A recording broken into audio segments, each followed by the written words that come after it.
Hi, Dori. It's a great pleasure to see you here in this interview, and I'm very happy that you will share your views on Reiki and Reiki research with the audience. So, um, I think it would be a good idea if you tell the people a little bit about yourself and your background. Yeah, sure. First of all, thanks for the invitation.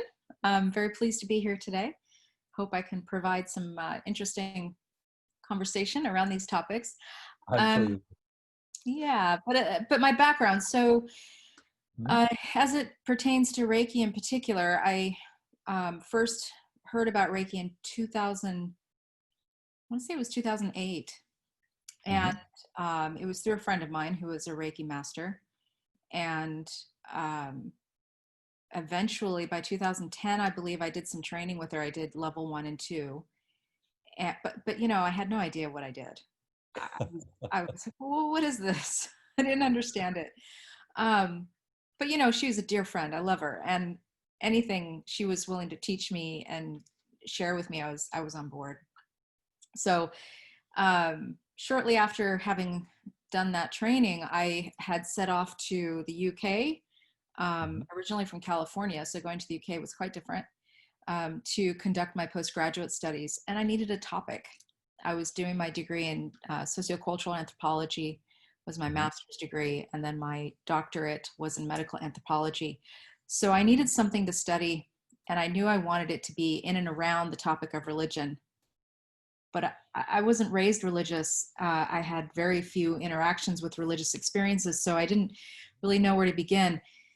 And through a series of processes, I actually recall very clearly a statement that I had learned through my training, which is that Reiki is spiritual but not religious. Yeah, right. Yeah, that's what I see. Yeah, and not having had much exposure to religion, I just couldn't imagine how the two were separate. Hmm. I Hmm. thought, what is this about? How is that possible? Like, you can't be spiritual and not be religious. You can't be religious and not be Yeah. spiritual. I didn't see the two as being separate, quite frankly. And of course, my eyes are wide open now. There's no mistaking now how these two are separate. But I wanted to find that out, quite Yeah. frankly. Yeah. And so during my master's degree, I first started looking at Reiki as an embodied experience. It's a bodily practice. So how do we embody Reiki, and what does that look like? Exploring different theoretical applications for that. And then in my PhD, I addressed very specific questions regarding the spiritual component of Reiki, um, and its connection to healing and things of that nature. So part of my methodology as an anthropologist is participant observation, which means participating, right, in the practice. Hmm. Um, so I did that. I engaged with different folks in and around the UK, doing different practice, different traditions of Reiki. Spoke to people from Eastern influential practices, Western practices, and just tried to capture the gamut of what was going on with Reiki in the UK or in Britain. And yeah, and that was my study. So I see. um, yeah, I think that ties into some of your upcoming questions. But um, yeah, so that's me. And anthropology's always been in my life. I did a major in art, but I also did a minor in anthropology in my first degree. I've Hmm. always been interested in different cultures, different societies. I grew up reading Greek mythology. It's just kind of always been part of my life. I've always been involved in Native American um, culture and community growing up.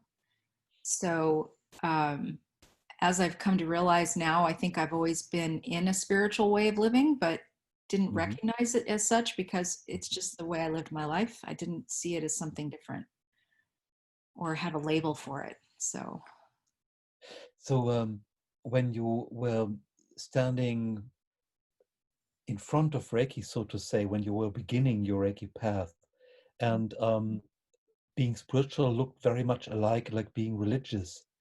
I think you had some internal, maybe also external discussions about what exactly is spirituality. oh, most definitely. And, Mhm. and in fact, there's a lot of literature around that. Uh, Yeah. so, in the academic world. So I was able to get um, that perspective from the literature, from the academics who may or may not be spiritual themselves, but had done that work as well. But being that my topic was Reiki, for me, it was more important for for my study that I ask Reiki practitioners, what does spirituality mean to you? Mhm. I had some ideas based on the literature and previous research. So I was able to at least create questions for my questionnaires that Mhm. could address those things so I could speak to the literature that is already there. Um, Mhm. for example, some people who look at spirituality see it as something where people create kind of their own, um, like God, they are God in their own spirituality, that kind of God complex, if you will, which Mhm. I didn't necessarily see that happening in the Reiki community, but every now and then I would ask somebody, so, who's God in your spiritual life? And Mhm. very Mhm. rarely someone would say, I am my own God. I am the God of my life, my world, my Mhm. spirituality, or what have you. And okay, well, that speaks to the literature. Mhm. And then somebody else would say, well, spirituality for me is just treating other human beings as I would like to see humanity function in the world, like with kindness Yeah. and Yeah. compassion. And I thought, okay, well, that's another part of the literature that suggests what spirituality is. Um, and then other literature had, and I'm just going very broadly here, but other literature suggested that spiritual practice took place every single day in daily activities like meditation, Mhm. perhaps yoga, different things that engaged the mind, body, spirit every day, that it didn't have to happen in, for example, a church um, Mhm. every Sunday, but rather as and when the person wanted to engage with that on a daily basis. And Mhm. okay, well, let's look at Reiki folks. And is that what they're doing? Is this what the practitioners are doing and saying? And in fact, that was the case in a lot of ways. Um, so it was interesting. And I might be jumping a little bit here, but to some degree, that's one of the conclusions in my work was that within Reiki, there's more than one spirituality. There's many spiritualities because every How do person. you how do you define many spiritualities? Yeah, well, this is because the nature of my work was very focused on the daily experiences, right? So, Mhm. another Mhm. word I'll use to capture that quality is subjective. So, Yeah. yes, absolutely, Reiki practitioners, all of us believe very firmly in the benefit and need for daily self practice.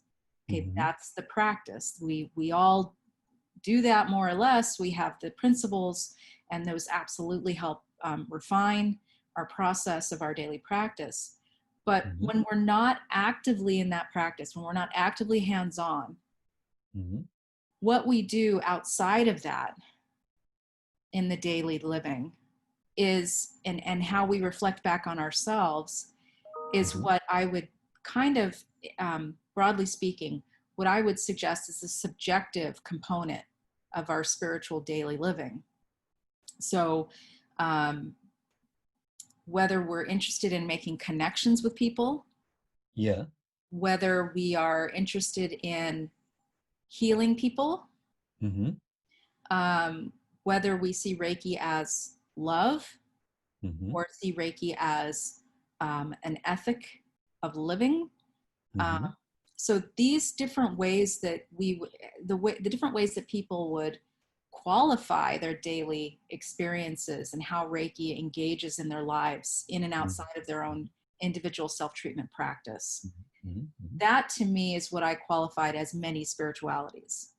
Um, and I'll add a little more to that. So some Yeah. people didn't just practice Reiki, for example. Mhm. Some Mhm. people were very devout to Kabbalah practice. Some Mhm. people went to church every Saturday. Some people didn't believe in church and God at all.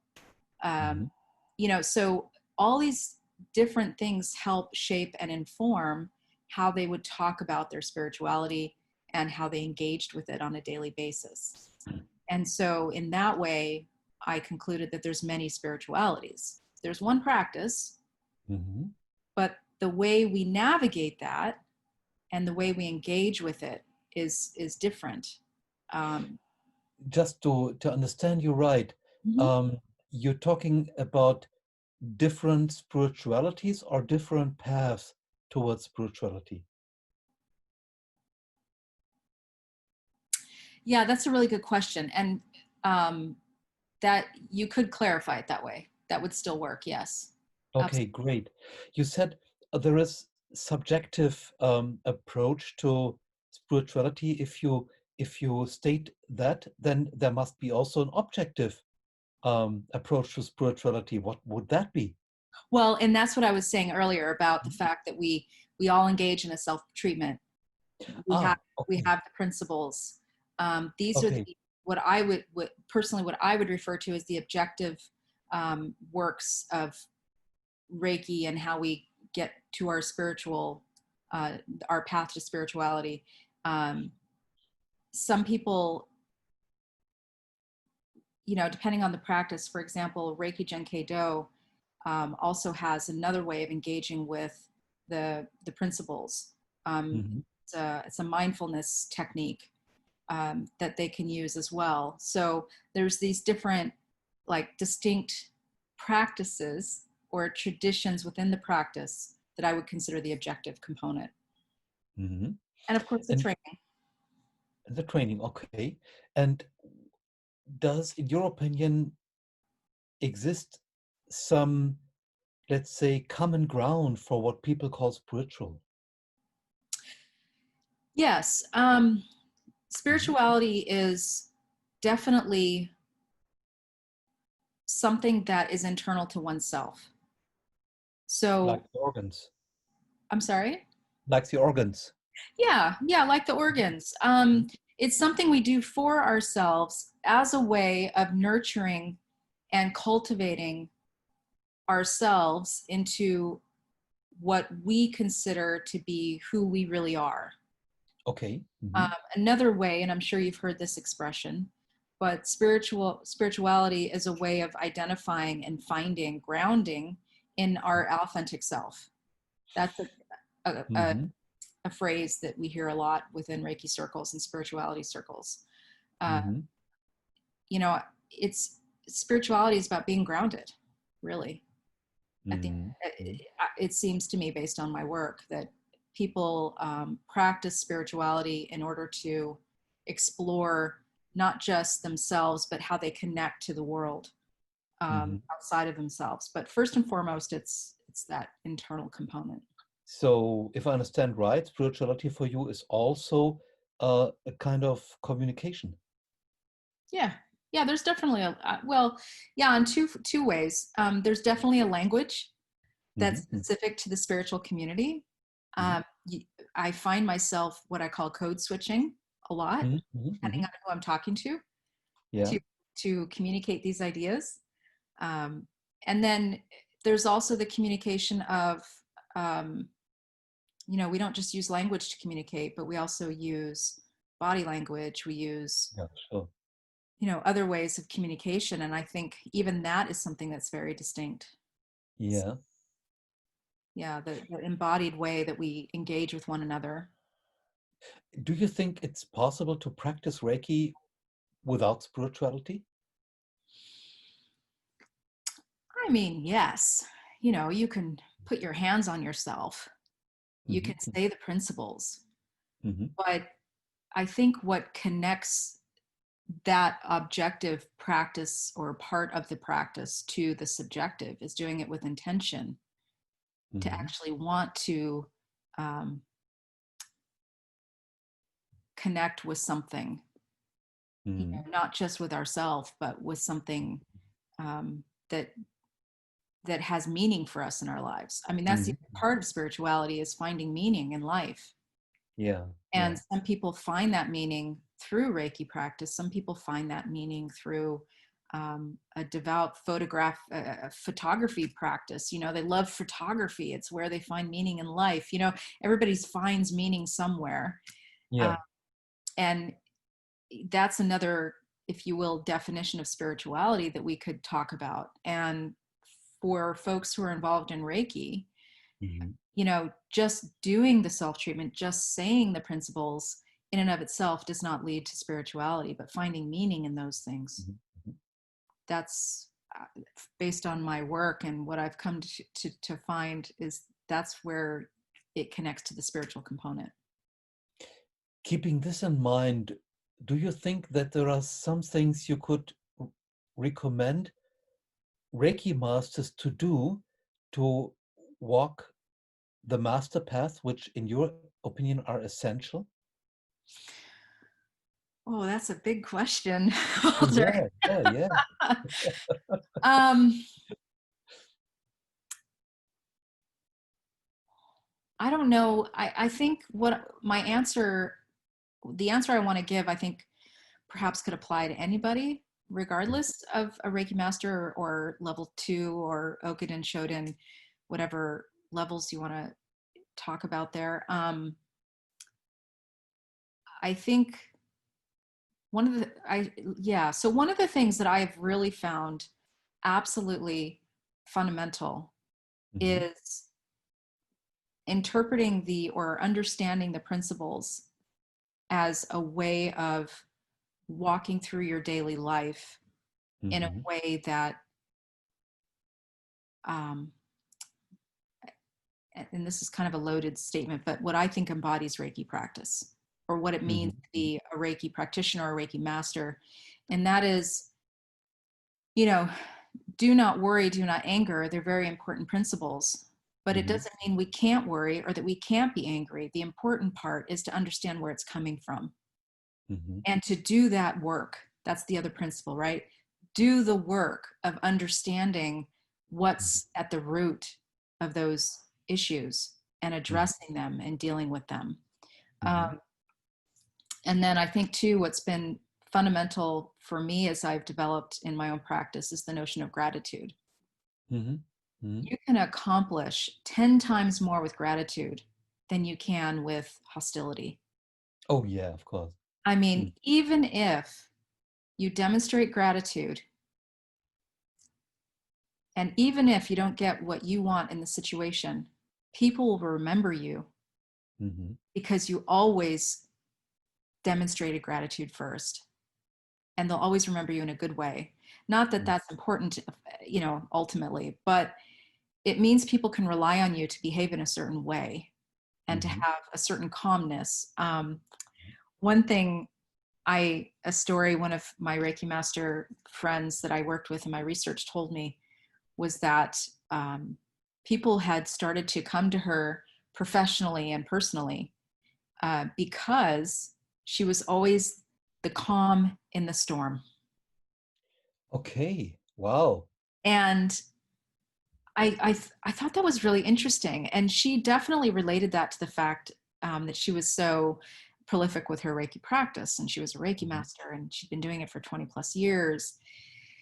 And there was just that calmness that was about her. And it's always stuck with me to this day.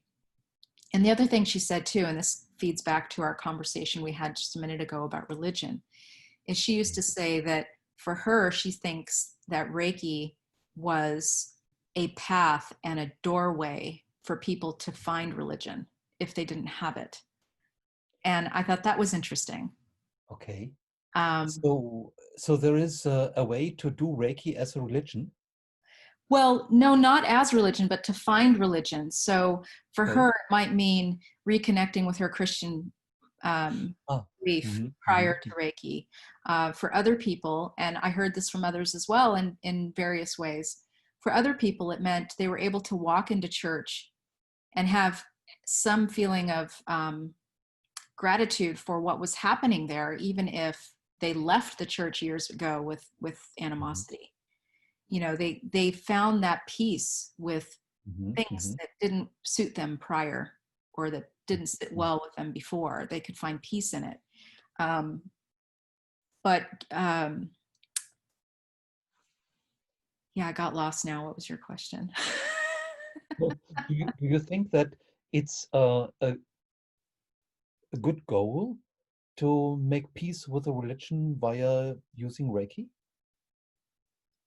I think it could be a goal for somebody, but I don't think it has to be for everybody. Hmm. Hmm. Um, I think Reiki spirituality, either or. I think Reiki is one practice that leads us to the opportunity to find a spiritual path, Hmm. of which it seems to me peace is one of the outcomes. Finding a Hmm. place of peace in one's life is an outcome. Yeah. Uh, one, I'll share with you another individual I worked with who um, found great peace in his Reiki practice as a Reiki master. Uh, Hmm.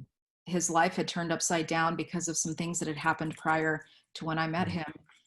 His life was nothing like it was before, but he Hmm. found great peace in his life in its current situation, in large part because he had that spiritual path. So it not only supported him, but it showed him the way forward. Hmm. So it kind of has that double component, if you will, to Hmm. supporting somebody and again getting right back to that key part, finding meaning in your life. Yeah. Finding meaning. Yeah. Is for your approach to Reiki, is it important what Usui did when he was practicing Reiki these 4 years? um, so when you say what he did, do you mean in terms of the stories about treating people after the earthquake, or do you Of mean just whatever establish? he did with Reiki, his approach to Reiki, the way he treated people, the Yeah. handbook he used for his students, what we know so far about his approach to Reiki. Yeah. Mhm. um, well, what I find really interesting about most of that, and by the way, I want to thank you for your previous work that you've done to identify all these things, because you were one of the yours was one of yours the books that you were involved in were some of the first things I read when I Oh, thank started you. doing my research. I just dawned on me I wanted to say that. um, yeah, I think what's really phenomenal about what Isui did is that concept of cultivating the mind for a Mhm. Mhm. path to happiness. Mhm. I think that was extremely profound given the time, or maybe Mhm. not. I mean, maybe that was in fact very much a part of the time that he was in when he formed Reiki. But I think it's something that we don't do enough of, quite Mhm. frankly. We're not, very few people are interested in cultivating their mind. They're more interested in cultivating their careers, their Yeah, families, yeah, pocketbook, absolutely. their success, whatever that looks like. um, when if we cultivated our minds first, everything else would follow. Mhm. um, you know, I work in public health. I'm a medical anthropologist, and I know quite distinctly how mental health has the ability to impact things um, in not so nice ways, and Mhm. they can be impacts that we don't even recognize because we've normalized it. Mhm. So to me, it seems that what he's done has been, it's quite profound. I'm grateful that he Mhm. created Mhm. something like this. Mhm. Um, and I think there's different ways to find benefit in Reiki practice based on the fact that, you can cultivate a right mind uh, Mhm. for a path to happiness. You can find your path to spirituality. You can find meaning in life. I mean, and I say this all the time, I'm sure you've heard it, but there's such simplicity in the practice. Mhm. It's Mhm. beautiful. Just its simplicity is beautiful. Yeah, I heard this a lot. That's right, and it's something which many Reiki practitioners emphasize. On the other hand, is my experience when I did research about what Uzui, the founder, did, and Hayashi and Takada, and about my own experience was helping thousands of people in my practice. It's not simple at all. It's Yeah. simple to place your hands on, Yes. but this is not enough in many cases. I Not by agree. far. Yeah. I Just Yes. just explain so to someone how to apply the 5 principles, that they work for Hmm. him or her, seems to me not that an easy task sometimes. I At agree. least it wasn't for me so far, I'm still in the beginning of understanding them. So Yeah. No, but you're right. You're absolutely right. And I think that is what I also came to that conclusion. Like, I remember when I first started my field work and I had a conversation with Phyllis Lee mhm, Fermoto on the phone. And that's exactly what I said to her. It's so simple. It's so uncomplicated. It's so, how can you get it wrong? And then over the years of doing my field work and now being a little bit more active in the community with, Reiki Home and the webcasts yeah, and all that, yeah, I agree with you. I've come to find that in light or in spite of its simplicity, mhm, it's all the stuff behind it. How do we find that place of calm mhm, through mhm, the principles? mhm. Nobody can tell another person that. They have to find it for themselves. You think so? Yeah, I mean, we can guide people as much as we can and as much as we know from our own experience, but Mhm, um, you know, and this is the subjective part, okay? Getting back to the subjectivity, how one person finds meaning yeah, in the principle, just for today, do not worry, yeah, is going yeah. to be completely different than the next person. You can't duplicate that. Mhm, mhm. And that's where Reiki fails the scientific method. Oh, The scientific method is about reproducibility and being able to replicate studies or the object of interest, right? And it's very difficult, I think, to do that. You can cluster mhm, experiences, like mhm, this mhm. experience is like that experience, and it's like that experience, but you can't replicate it. Um, Well, but I'm not sure that this is the true scientific approach because since I think the 40s or 30s of last century, we mhm, know about quantum physics. And in quantum physics, things are not replicable right. because they are organized by probabilities, at least as far as we know it today. Yeah. So, and I think as far as science knows today, not exactly medical science, maybe, but biology, chemistry, biochemistry, biophysics, and so on. A lot of what a human is organized more by quantum physics than by let's say Newton physics, which of course would be something where it is replicable. And Yeah. if I look into Linus Pauling's groundbreaking work in the beginning of the 90s, he got a Nobel Prize for quantum physics effects in chemical reactions. Right. Yeah. Simply because it was not within the atom, it was within the molecule. Hmm. Yeah. So I think, is it really scientific today if we put all together that we know to think it must be replicable? Yes, that's a very huge debate, quite frankly. Mhm, mhm, And mhm. that's depending on what science we're talking about. Yeah. So, and I'll explain what I mean by that is having worked in a laboratory for a Mhm, year mhm, as part of a research project.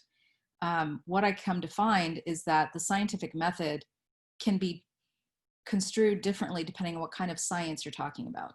oh yeah. So in molecular biology, reproducibility is absolutely essential. You Mhm, need to be able to reproduce the same experiment at least 3 times to show mhm, that there is reliability in that experiment. mhm, And even when it comes to research journals, they mhm, have to one of the core or fundamental principles of scientific manuscripts and journal articles is that people should be able to reproduce the studies that are mhm, published in mhm, any lab at any time and get the same results. mhm, And mhm, that's one part of a particular type of science. But I agree with you, quantum physics, some chemistry, and some of that other sciences, they go in a different path. mhm, mhm, And that is something that I came across a lot when I was doing my research was people talking about quantum physics, saying, "Oh, well, yeah. Reiki is like quantum physics because Mhm, you can have a different understanding based on what your view is at any time, and things of that nature." Um, but here's the rub: when I mhm. tried to write about that in my academic work, I was told to not go there. Oh. Yeah, because when a Reiki practitioner talks about quantum physics Mm-hmm. or tries to relate Reiki, and I haven't shared this with many people, so this is kind of out of the Thank you blue. for doing that. Yeah. I was told that it actually qualifies as pseudoscience, not science, but essentially, you know, fake science. That we don't Mm-hmm. have enough of that scientific knowledge or training or background to try to connect Reiki practice to the theories and paradigm of quantum physics. And I was advised not to engage in that conversation because it was one that would just take me down a dark path. There would be no way to argue out of it. And Oh, so, yeah. and so I didn't Mm. go there. But Yeah, I see, I I, see. I totally, and so instead, what I Mm. focused on was the qualitative, subjective nature uh, Mm-hmm. of how we as human beings engage with these practices and what they mean in our lives. Mm-hmm. Because that is something that from my discipline, I could support that through methodology and the methods of my discipline. I see. I Yeah. see. That leads me to the question. You have now uh, made the decision to really go into it with Reiki from a from an academic point of view. That is a huge load of work, I guess. I can only imagine because I didn't do that kind of work anyway. But just reading the papers which I came to get from you, I think that must have been just for the field study. It must have been enormous amount of time, Yeah. not counting the research in the books and internet and whatsoever. You must have a very strong, well, motivation would not be enough, dedication to that kind of thing. What is it? Where do you get it from? um, uh, I want to be true to my craft. Where's Wow, the that's dedication? great. Well, I tell you, as an anthropologist, and I can speak as an anthropologist for my discipline, right? Well, first of all, I studied Reiki as an anthropologist. I'm also a Reiki practitioner. Mm-hmm. So on the one hand, I want to not, I want to, um, I want to be true to my discipline and Mm-hmm. present my field of study in a way Mm-hmm. that is true, not true as an outsider, but true from the perspective of the insiders, the people that I was working with. I want their voices to be the ones that are heard in my study. Okay. Um, and being a Reiki practitioner, part of my dedication, as you put it, was, and I'll give you a little background here. One of the things that motivates me when I was growing up in California after, I mean, I've shared with you before my German heritage as well, but Mm-hmm. after leaving Germany, coming to California, I got heavily involved in Native American culture. And Mm-hmm. I'll go back to Reiki in a second, but let me just segue this story. Please do. Yeah, so I got very active in Native American culture. I competed in the powwows. I was a dancer. I was following a lot of the um, stories of the colonialism that took place and the reservations and the tribes being lost and decimated. And I was reading a lot of work by people who had interviewed prominent uh, Native American leaders during the 1800s. One book Mm-hmm. in particular that really spoke to me was a book, Black Elk Speaks. Oh yeah, of course. And so I grew up with this like from the age Mm-hmm. of 12. And when I set out into my adult life, I continued going to powwows. I continued going to different events with that were um, planned and organized by the Native American community. And what I found was, as people saw me, of course, as a white person, which they should, I am, but Mm-hmm. what they didn't see was my dedication to the culture. And Mm-hmm. so I had to decide quickly, around the age of 19, I think it was, because I had that time I'd gone out to Montana. I was going Mm-hmm. to traditional powwows. I was on the reservation. and people just saw me as an interloper. And I had to get really quick. I had to get to that place where I was 150% in. If I was going to be taken seriously, if people were going to respect what I was doing and what I was Yeah. trying to accomplish, I needed to be 150% dedicated to this life and this lifestyle. Mm-hmm. Because it meant a lot to me. I grew up with it. Yeah, I don't sure. know how to explain it, but Mm-hmm. Mm-hmm. um, and that for me has been a huge learning experience. And I think I came to my research on Reiki in the same way. Uh, Really? Wow. I was not only studying Reiki as an outsider, but I was a Reiki practitioner on the inside. And Mm-hmm. so, in one sense, I really needed to do this 150% all the way through.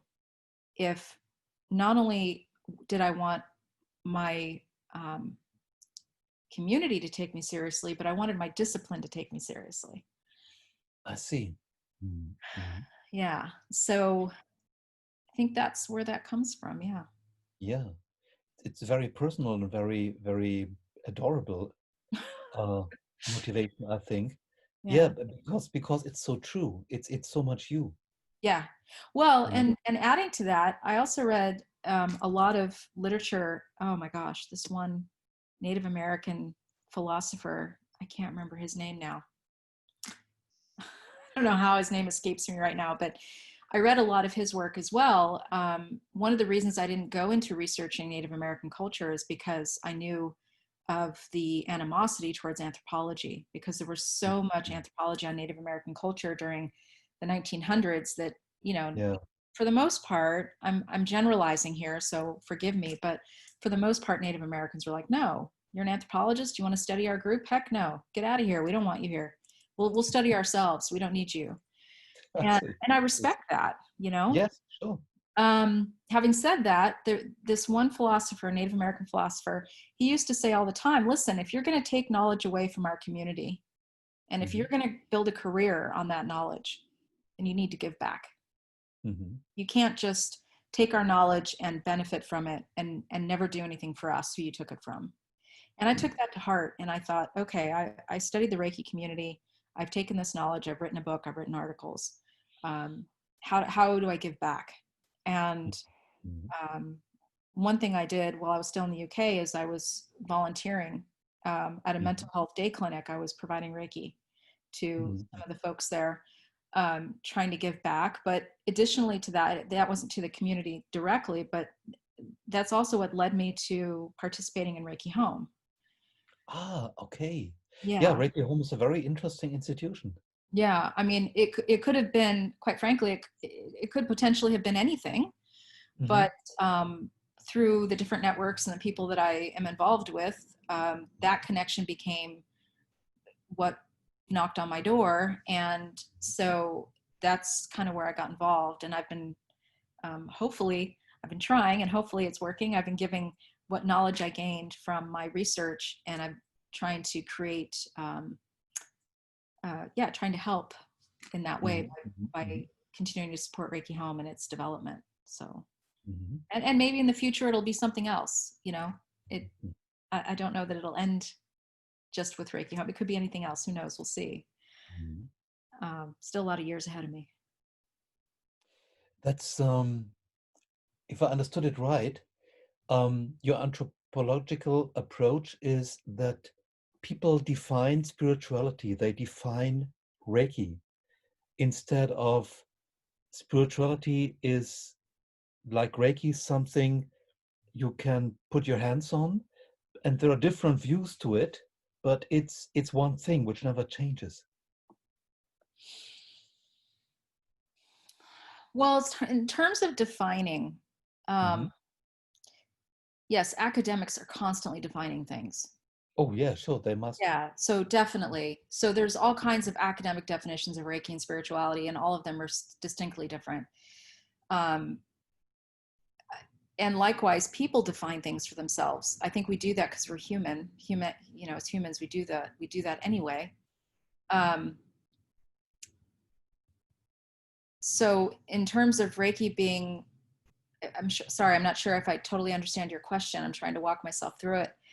But in terms of Reiki being defined as hands-on or Mm-hmm. spirituality, I mean, I think it's all those things, you Mm-hmm. know, and depending on where we are, I think our environment can also dictate how we define it. Mm-hmm. For example, people who are in hospitals doing Reiki, they will define Reiki in a different way than they might do if they were in a class with 7 students teaching Reiki 1. You're talking about Reiki the energy or Reiki the practice? Oh, apologies. I was talking about the practice. But Okay, the practice. energy, Mm-hmm. yeah, um, that's a really interesting question.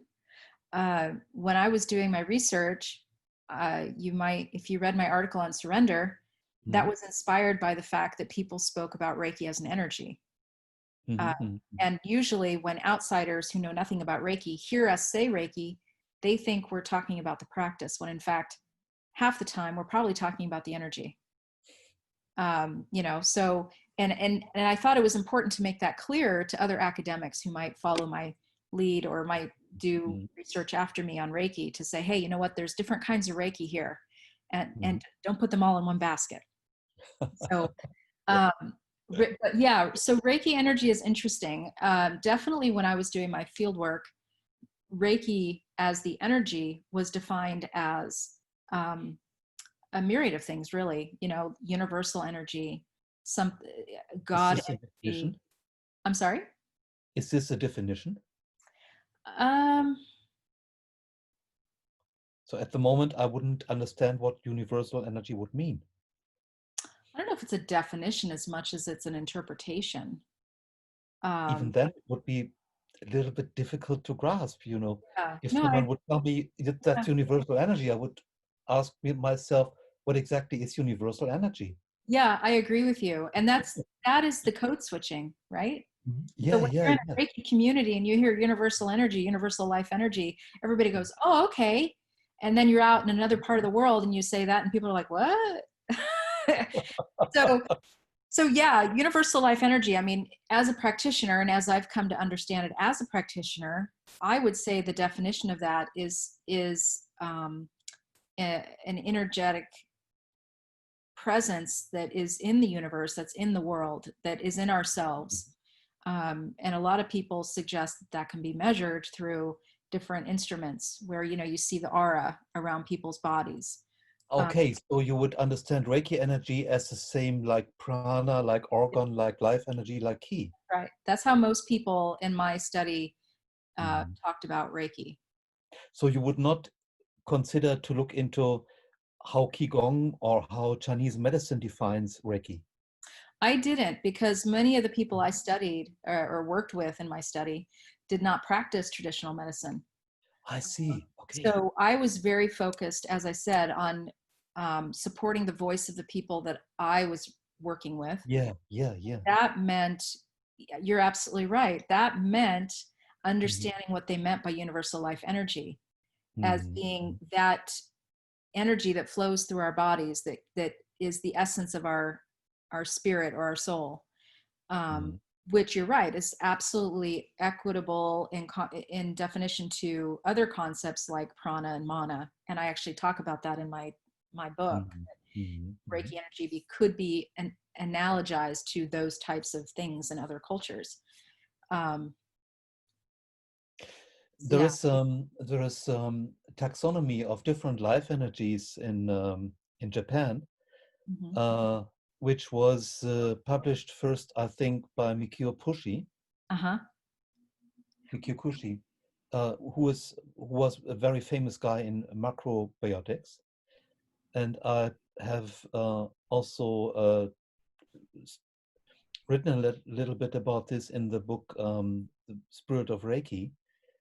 And when looking at that, then Reiki is a part of an energy system. It's not the energy.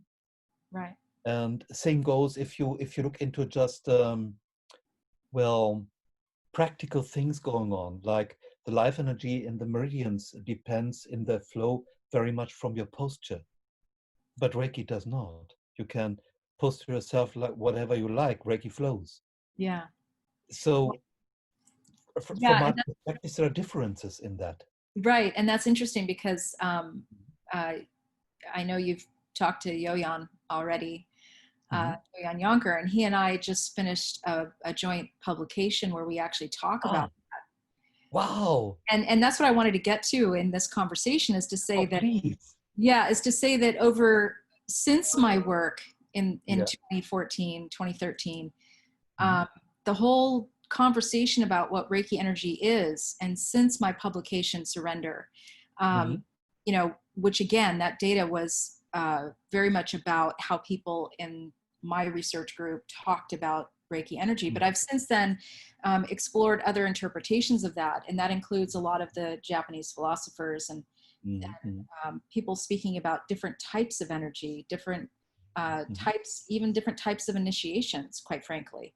Mm-hmm. Um, and I couldn't tell you the exact authors because, Oh, I'm sure unfortunately, that's a lot of stuff.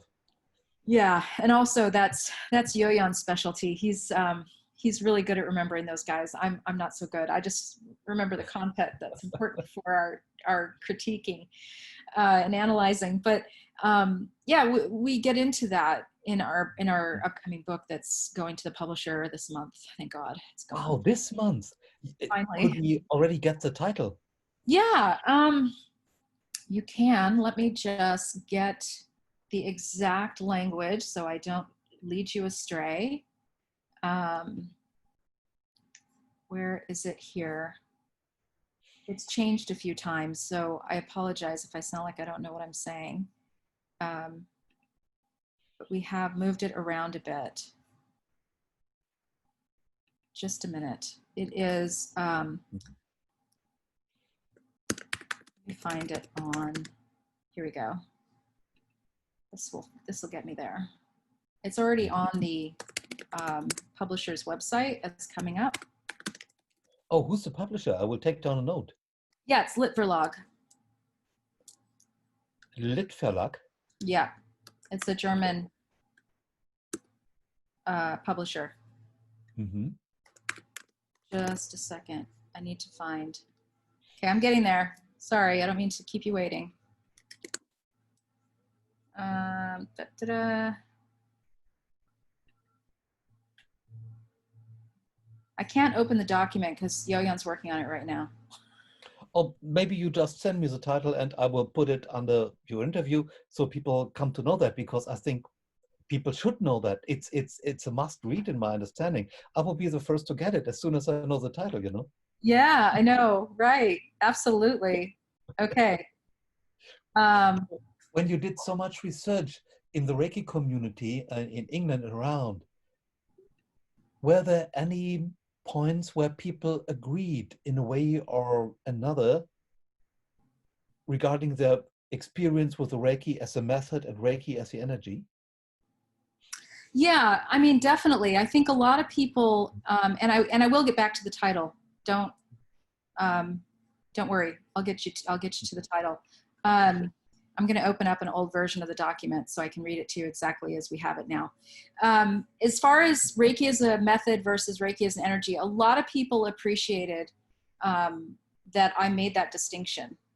Mm-hmm, mm-hmm. And in fact, you may have come across some of my writing where I am very clear to say that I write Reiki with an uppercase R to demonstrate the method practice versus Reiki lowercase r and italicized, because in English writing, we should italicize foreign languages Mm-hmm.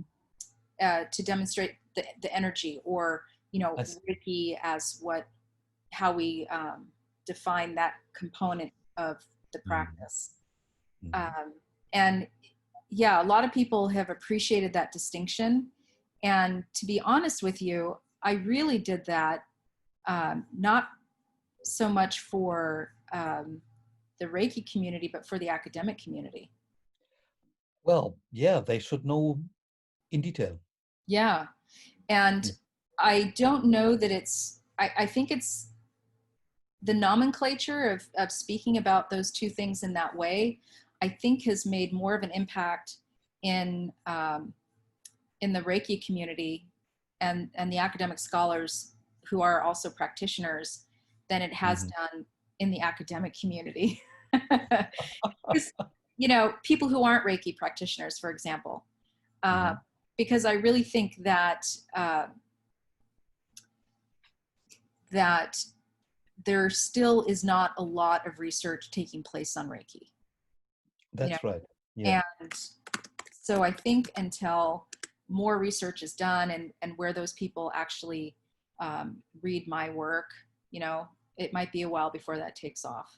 But I'd like Mm. to think that that it's the case. Okay, Walter, I found it. Ha. Okay, so the title that's promoted right now on Lit4Log is Reiki Practice and Surrender, and the Okay. subtitle is An Intersection of Body, Spirituality, and Religion. Okay, that's Reiki practice and surrender. Yeah.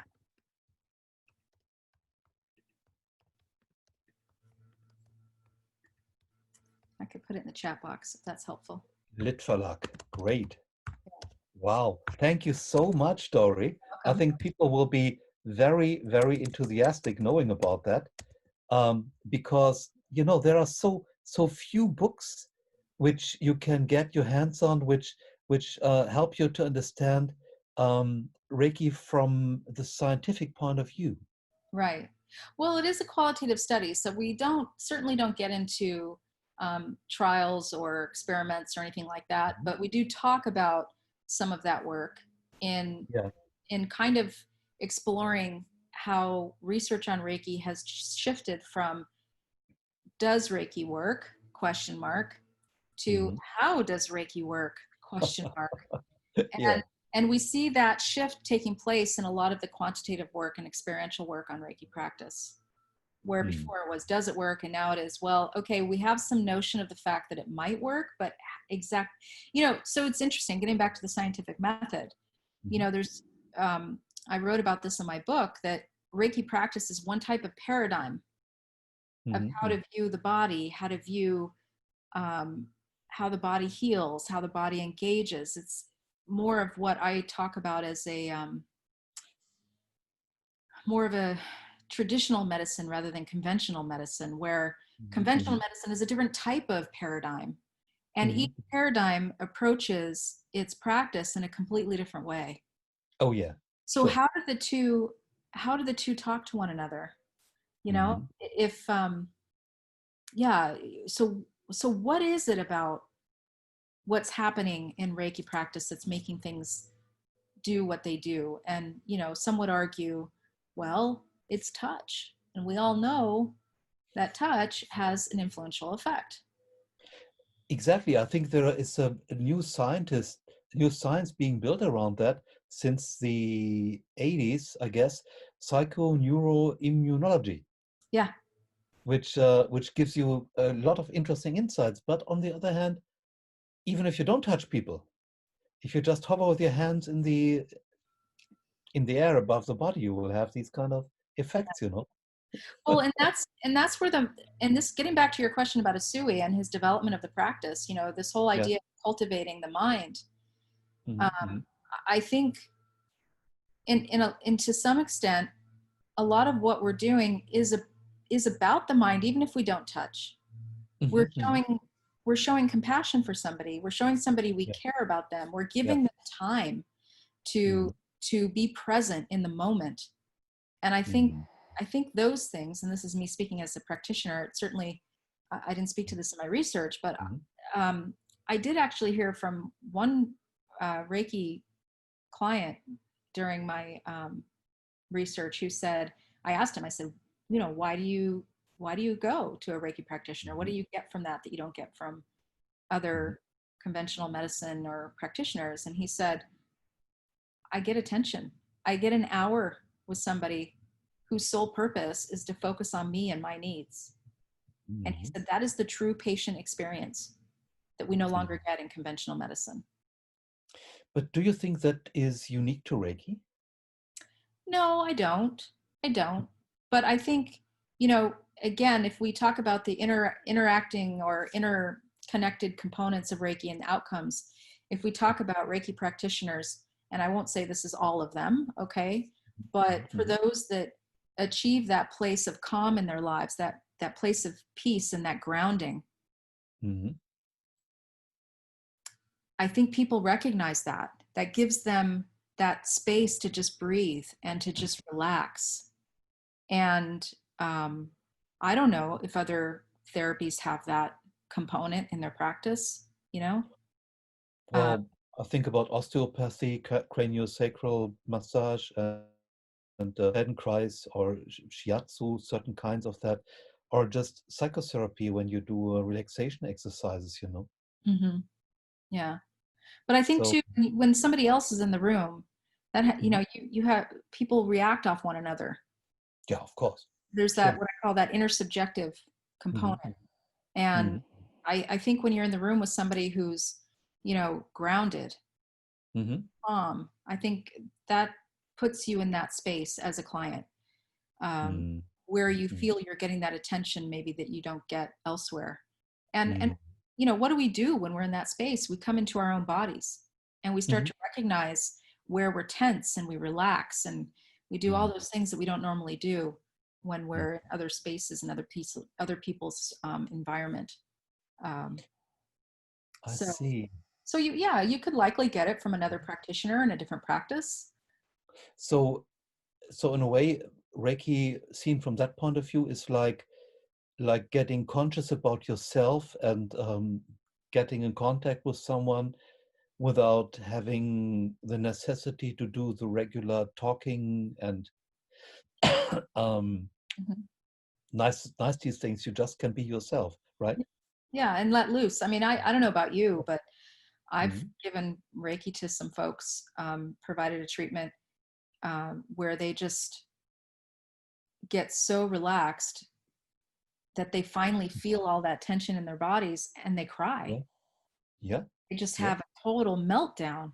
And I think it provides them that opportunity. And again, I'm not saying Reiki is unique in this way, but I think it's something we can all share that we've all yeah. experienced Of as course, practitioners. yes, yes. Um, and, you know, they just, for the first time, they have that chance to just come into that relaxation space and, Mm. you know, Mhm. non-judgment and just have a total, um, yeah, let loose on what's been keeping them tense. Do you think this is a, let's say, more recent Western development, or is it, in your understanding, also something which originally in Japan was one, let's say, major goal of Reiki practice?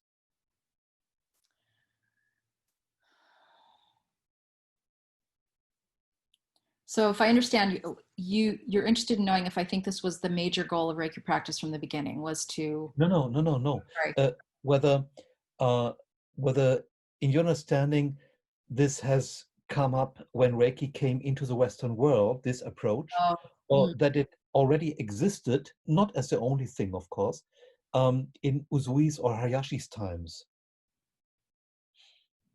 Yeah, I mean, I think it's something that has transitioned or has come to be of importance in the Western sense of Reiki. Hmm. I don't know. I haven't seen Reiki in Japan, so I don't really know um, how it might have been or how it is considered in a daily way in the Hmm. treatment experience. I can't speak to that, but from what I've heard of how it's predominantly practiced in the East is that it's definitely a self practice Hmm. for self Hmm. grounding. Uh, Hmm. so yeah, I think in the West we tend to adapt things into what's meaningful for a Western Sure. lifestyle. So yeah, I think there's going to be some variation there for sure. Mm-hmm. No doubt about that. But what those are exactly, I don't know that I could speak to it concretely.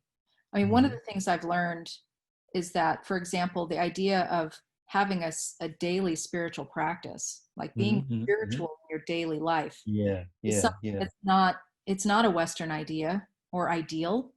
It's Hmm. something that is definitely um, something that everybody does more so in the East.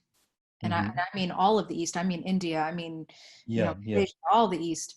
Having Mm. a daily spiritual perspective on life is something that they do as almost an obvious part of their daily living.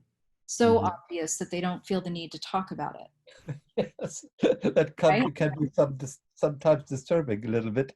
Yeah, yeah. And I think in the West, we just, we don't have that way of looking at daily living as a spiritual practice or act, right? That's hmm Yeah. So I think for people in the West, we have to, um, yeah, we have to be more clear about that in some way. definitely, definitely. This term surrender appears to me, at least, as a kind of central thing in your dealing Yeah. with Reiki. Yeah. Would you explain a little bit more about that? Yeah, sure. So when I was doing my field work, one of the things Mm-hmm. that I heard often from most people was let it go. Mm-hmm. Let go and let Reiki in. I heard that a lot. Mm-hmm. And I didn't know what that meant. I come into everything with kind of a naive mindset. Like, I'm a child. I don't know what that means. You need to explain this to me. This is the first time I've heard it, even though I might be able to extrapolate a meaning or a definition or what have you. So Yeah. I didn't know what it meant. So I started exploring the idea with some folks. And out of the blue, I had, without me questioning, I had one of my participants, a dear man. I I hold them all as friends. I say participants only to distinguish, my conversations today from my conversations then. But he was a dear man, and he actually brought it up to me. He said, "Has anybody brought up the idea of surrender with you?" And Mm-hmm. on one of our many lengthy conversations, and I said, "No, tell me more." And as he was talking about it, it brought to mind that saying, "Let it go and let Mm-hmm. Reiki in," because as he was telling me what surrender meant to him, it very much had connotations to this let it go concept. So I started looking at my data and trying to understand what this all meant. And you may have Mm-hmm. come across my article about Reiki and surrender. Mm-hmm. And um, I will say, not everybody agrees with the idea of surrender in Reiki. There Mm-hmm. are a lot of people that do not agree with it, would not say that they're part of that take on Reiki practice.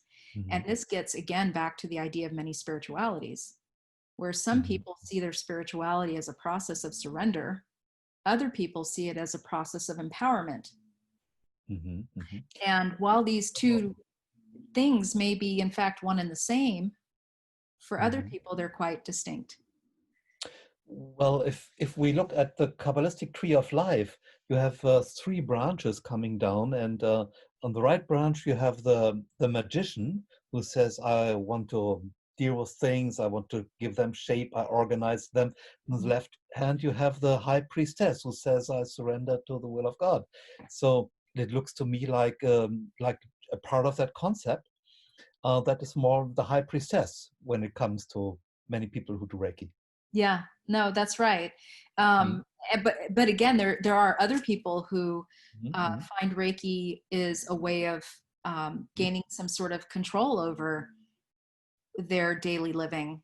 You know, Really? yeah. Wow. I mean, sure.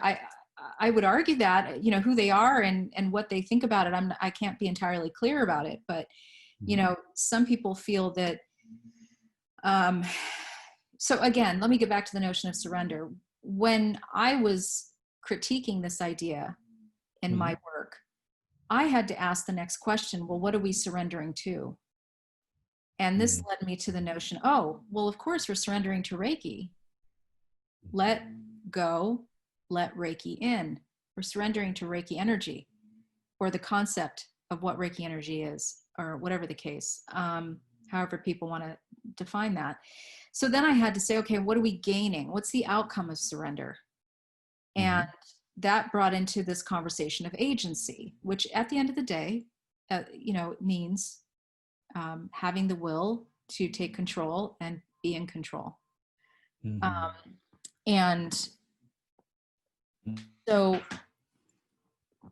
yeah, talking about that, it was very involved. It was not a simple conversation. I had to talk about, okay, so what are they gaining from surrendering? What are they giving up? What are they gaining? And where's the power differential?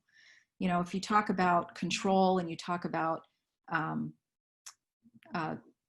giving control, then where's the power? Who has the power in this equation? Agency is about power and control. So it was a very complicated conversation to have in a manuscript, much less in person. I think so. Yeah.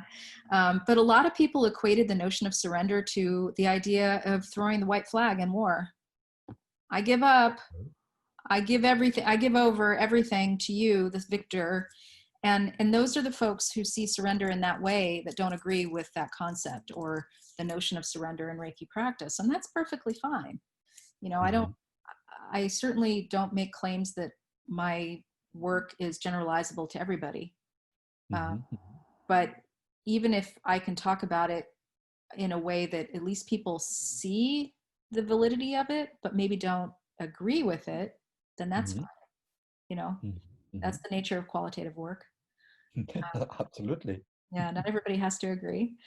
But it was a new perspective that certainly was not representative of the literature on Reiki. I didn't see it before in the Yeah. Reiki literature. What, in your opinion, is the benefit of surrendering, and what is the challenge? Well, the benefit for some, as I learned from my participants, was that they were able to redefine their ideas of success. Ah, that's interesting. Yeah. Very interesting. Yeah. So, you know, in the West, we always cling to these universal ideas of success: big house, nice car, great job, lots of money, yearly holidays, right? But what if you never achieve that? So how do we redefine that in a way that allows us to find peace in our lives, that allows us to find meaning in what we do have? And sometimes, as I found it for the folks that I worked with, surrender was one way to do that. Surrender was one, not that they set out to achieve that by surrendering. That's not what they set out to do, but that was the outcome for some.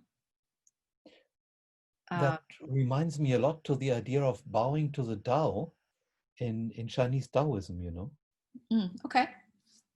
Yeah. Where people say, well, Tao has its ways, and the only thing we can do is deal with what we got. And so if we allow Tao to take care for what we are doing, what we're experiencing, then we will walk the right path. Yeah. And it's an interesting perspective. And what do you think is the major challenge when surrendering or trying to learn to surrender? Well, I think it's a personal challenge. I mean, much to the benefit of the folks that didn't agree with the notion of surrender, I would say, well, why not? You know, and most of them responded in saying, well, because I'm not giving control over to anybody. And then, okay, well, what's your idea of control, and do we ever really have control over anything? That is important, because how Yeah. could I risk to lose control if I don't have any? Right. And I think that's a philosophical, it's an existential question. Oh yeah. Oh And yeah. that is the fundamental challenge that comes with the notion of surrender. And I don't think everybody has to come to a conclusion on that. You know, I don't think it's necessary. But for those people that do speak to surrender, I think, you know, for them, they were able to answer those existential questions for themselves for whatever rhyme or reason. You know, I mean, for me, I think it was, on a personal note, I thought it was interesting because I've certainly been told in my life, even before Reiki came into my life, I've been told, you know, you can't control this by people who I respect, you know, and when they tell me that, I just go, oh my gosh, you're right. Mm. and all the stress just goes away. And you think, okay, then what can I control? What do I have the ability to move in a direction that I want it to go in? Mm. And, I think when you come to that conclusion, things just go smoother. That's right. Yeah, that's Yeah. right. And it's not to say that everybody, like I said, not everybody has to do that. Yeah. Um, but in my experience and in the experience of those that spoke about surrender and letting go, they certainly could see the benefit of that. Mm. Mm. That there is peace coming then. Yeah, yeah. Mm. And you start to see what the priority is, rather than Yeah. something that's, yeah, not helpful.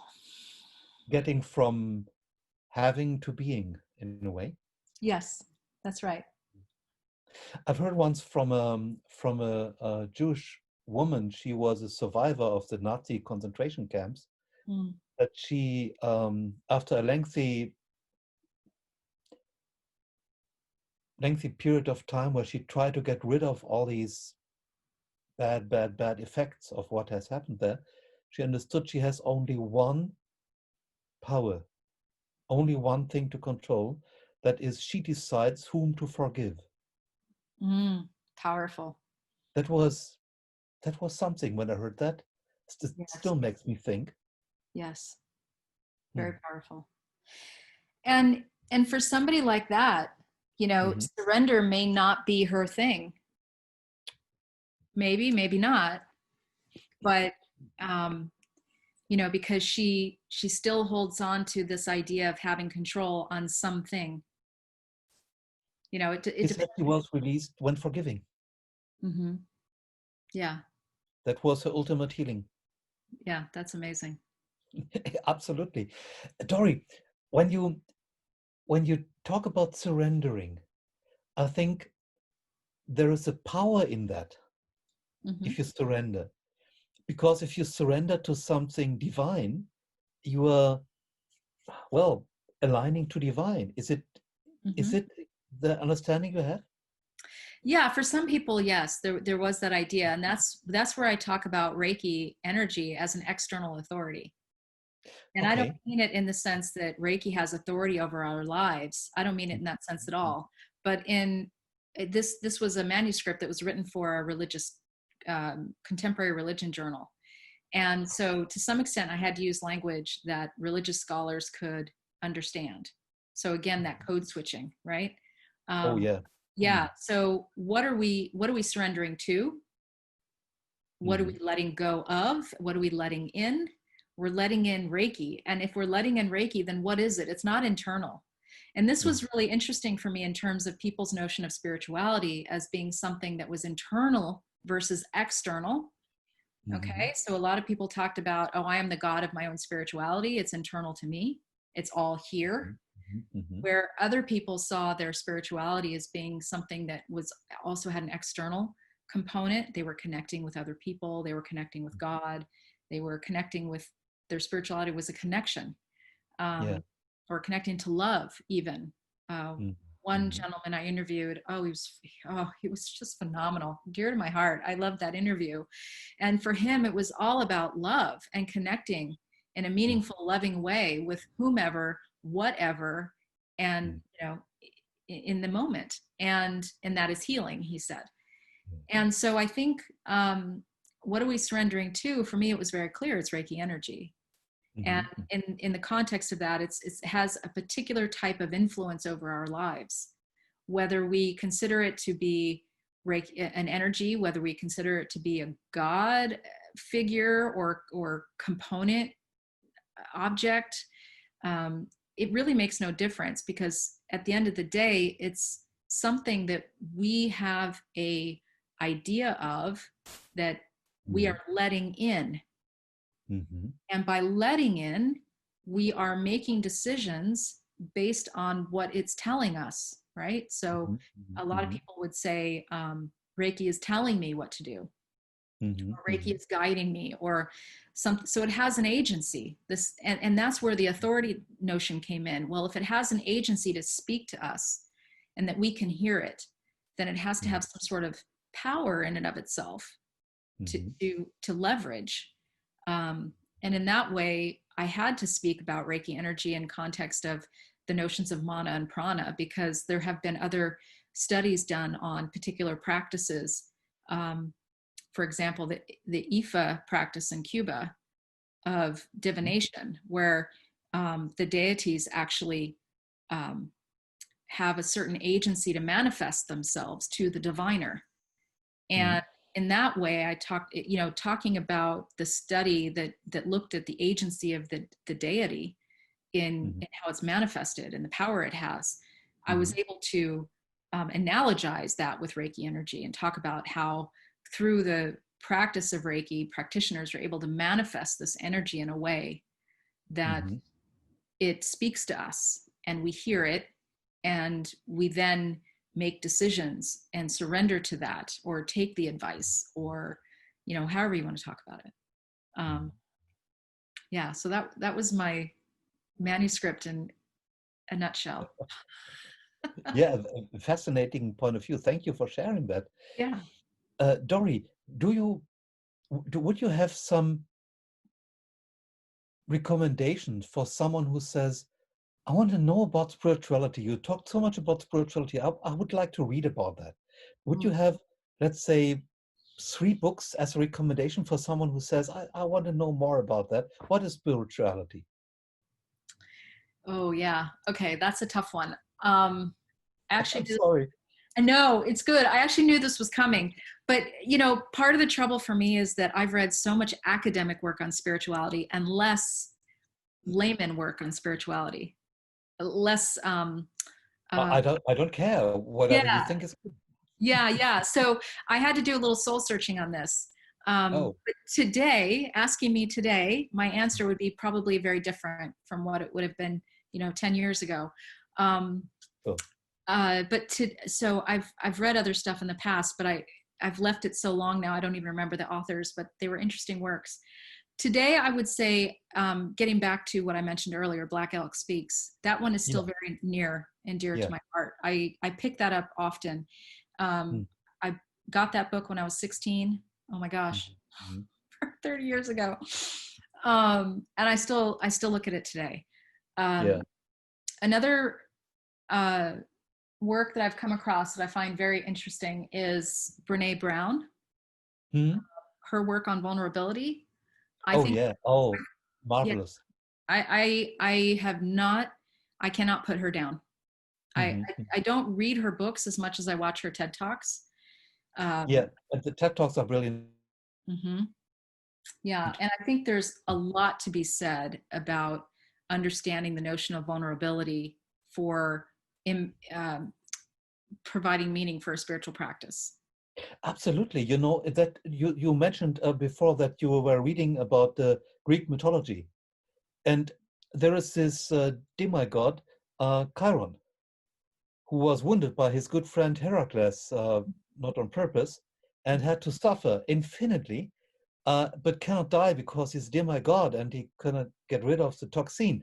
And in astrology, we have this planetoid, this small planet, Chiron, and it shows in the horoscope the greatest weakness, the wound which you can never heal. But at the same time, it shows you your personal access to divine, to wisdom, to your healing abilities.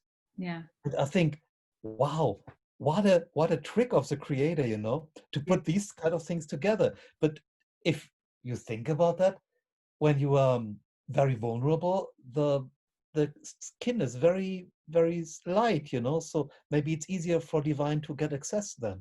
I don't maybe, know. yeah. Or Yeah.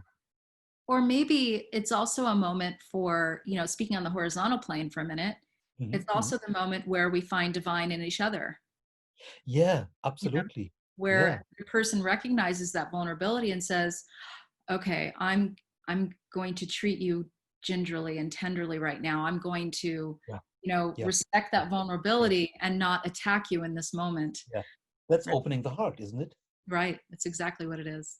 Mm, And it's a two-way street. You can't have vulnerability without somebody recognizing that and feeding yeah, into it.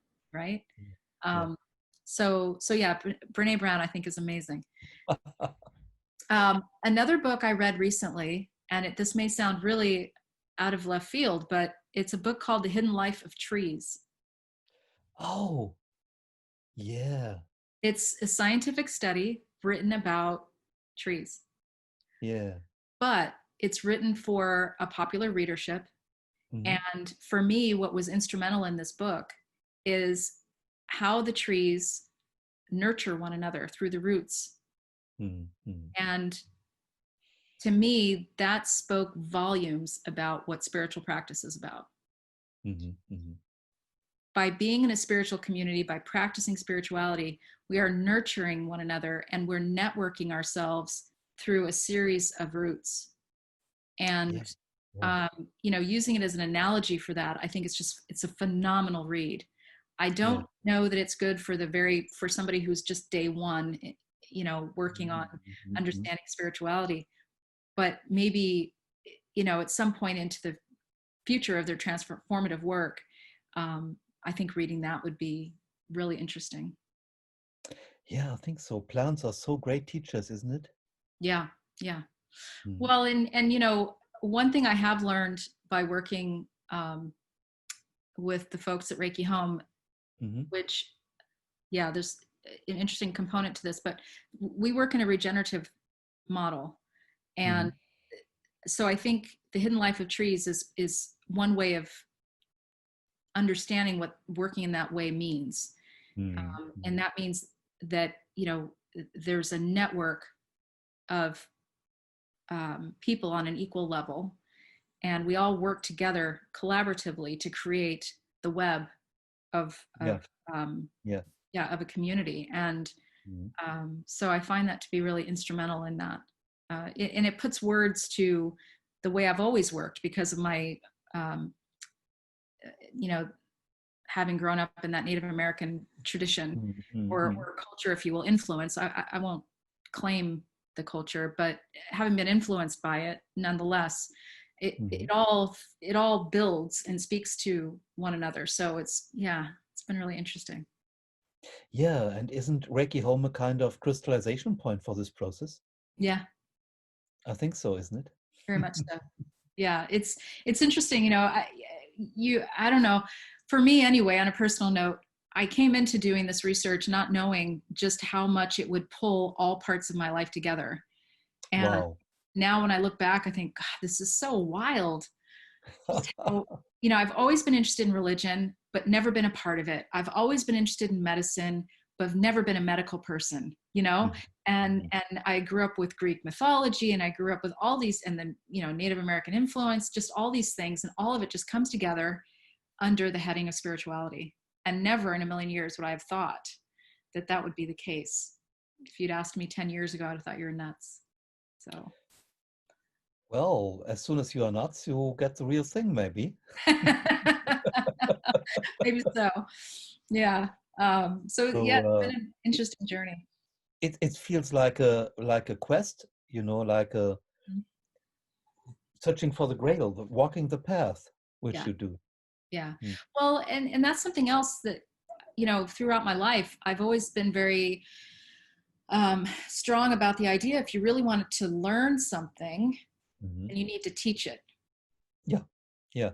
I got my private pilot certificate, I could fly a plane, and Mhm. I didn't want to lose the knowledge because there was a time when I had to stop flying for a short time. So I became a ground instructor.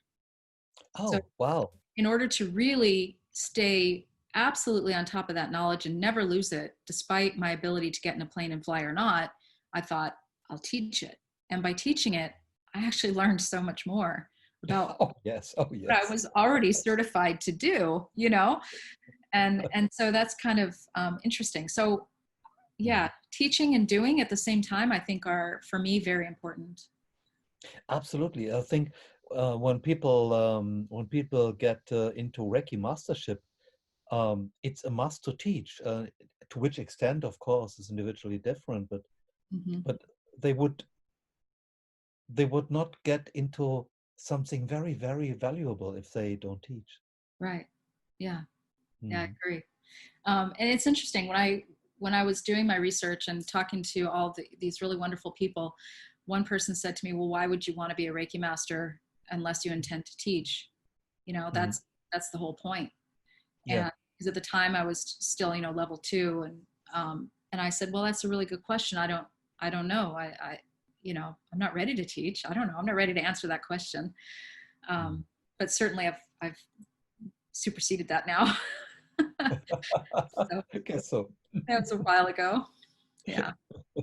But I actually feel very blessed. You know, I always laugh with a lot of my anthropology friends who decided to go off and work in some um, off the grid village somewhere to study malaria, uh, Oh, live on a boat, you know, oh. and study the language of a boat faring people.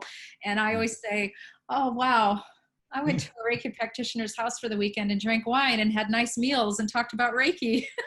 Yeah, And one must bring offers, you know. yeah, I mean, I had such a wonderful fieldwork experience, and I have Mm. met some phenomenal people who to this day are my sisters and brothers, and I would never, I don't know what I would do without having them in my life. So Mm. yeah, I just feel so blessed from that experience. Wow, Dory, that is a tremendous interview you gave us, and I'm very very happy that you took this opportunity.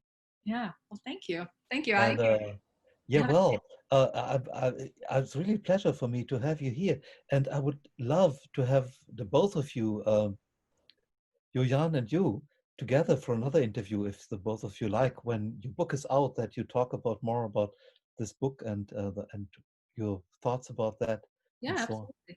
Yeah, I would be happy to. Mm. We'll get back in touch with you when we have a little bit more detail, when we have the book in our hands. Yeah, yeah, Yeah, would be great. absolutely. Okay, well, thanks, Walter. I thank you for this opportunity. It's been a blessing. Yeah, thank you. Thank you, Dory. Have a great day. Bye Okay, bye. you too. Ciao.